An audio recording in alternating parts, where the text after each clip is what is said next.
नमस्कार दोस्तों, आप देख रहे हैं आज की 20 सबसे बड़ी खबरें।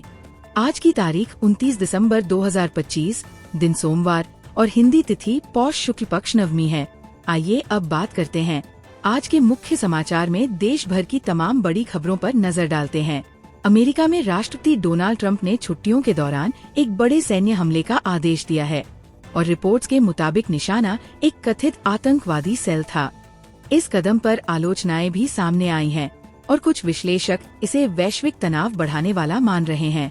आम लोगों के लिए ऐसी खबरों का असर तेल की कीमतों, बाजार की धारणा और अंतर्राष्ट्रीय सुरक्षा माहौल पर पड़ सकता है। म्यांमार में 2021 के बाद पहली बार चुनाव कराए गए हैं, लेकिन कई अंतर्राष्ट्रीय संस्थाओं और मानवाधिकार समूह ने निष्पक्षता पर सवाल उठाए हैं। विपक्ष का भी दावा है कि प्रक्रिया भरोसेमंद नहीं है। इसका महत्व ये है कि म्यांमार की राजनीति और स्थिरता का असर क्षेत्रीय सुरक्षा और मानवीय स्थिति पर पड़ता है। यूके ने डीआरसी के नागरिकों के लिए वीजा प्रतिबंधों की घोषणा की है और इसे प्रवासी वापसी नीति में सहयोग न होने से जोड़ा जा रहा है। रिपोर्ट्स में यह भी है कि यूके ने कुछ अन्य देशों के साथ प्रवासियों की वापसी के समझौते किए हैं। यदि कोई यूके ट्रैवल स्टडी प्लान कर रहा है तो ऐसे बदलावों पर अपडेट रहना जरूरी है। दिल्ली पुलिस ने नए साल से पहले अपराध नियंत्रण के लिए ऑपरेशन आघात अभियान चलाया है और रिपोर्ट के अनुसार बड़ी संख्या में गिरफ्तारियां हुई है।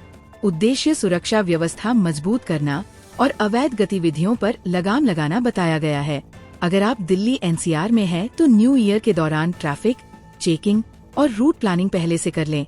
आज सूर्य ग्रहण की खगोलीय घटना का उल्लेख है और उत्तर भारत में ठंड कोहरे को लेकर सावधानी की बात कही गई है। यात्रा करने वाले लोग लो विजिबिलिटी में ड्राइविंग से पहले मौसम अपडेट जरूर देखें। आज सोने चांदी के भाव में बदलाव की चर्चा है और शादी खरीदारी के सीजन में लोग कीमतों पर नजर रख रहे हैं। ग्लोबल संकेतों के कारण आगे भी उतार चढ़ाव संभव बताया जा रहा है।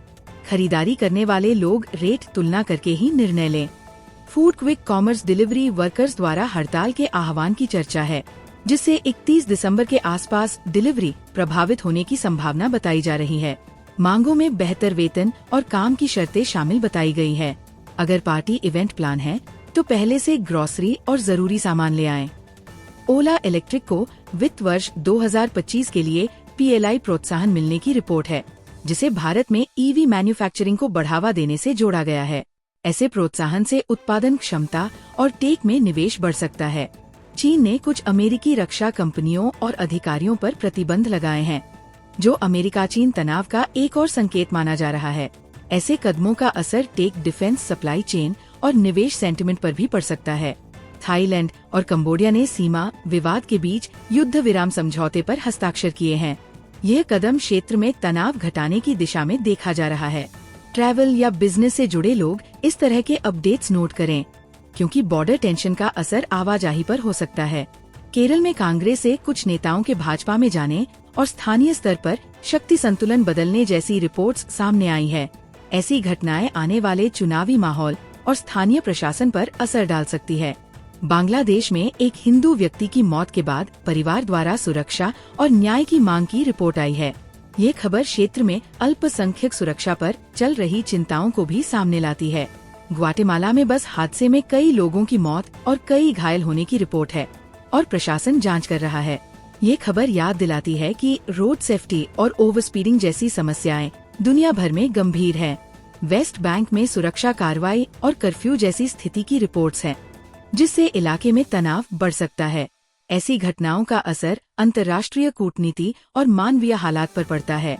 सेल्सफोर्स में छंटनी के बाद एआई एजेंट्स पर फोकस और काम के ऑटोमेशन की दिशा में कदम जैसी रिपोर्ट्स है। ये ट्रेंड बताता है कि टेक इंडस्ट्री में एआई के कारण रोल्स बदल रहे हैं और स्किल ग्रेड जरूरी होता जा रहा है। एआई टूल्स, डेटा स्किल्स और डोमेन नॉलेज पर काम करना भविष्य के लिए फायदेमंद हो सकता है। इक्वाडोर की जेल में दंगों और विस्फोटों के बाद गैंग हिंसा से जुड़े लोगों की मौत की रिपोर्ट है। ये घटना लैटिन अमेरिका में जेल सुरक्षा और संगठित अपराध की चुनौती को दिखाती है।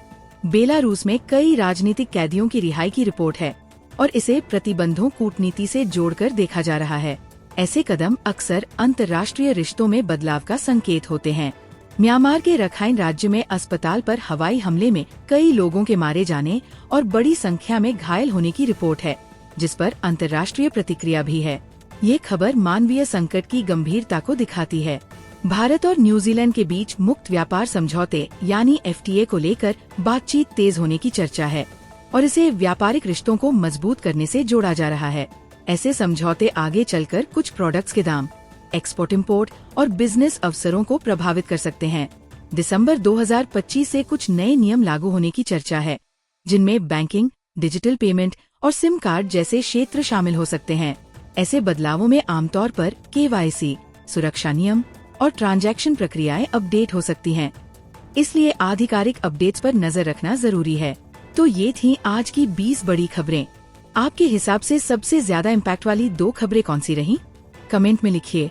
वीडियो पसंद आए तो चैनल को सब्सक्राइब करें। मिलते हैं अगले अपडेट में। जय हिंद, जय भारत।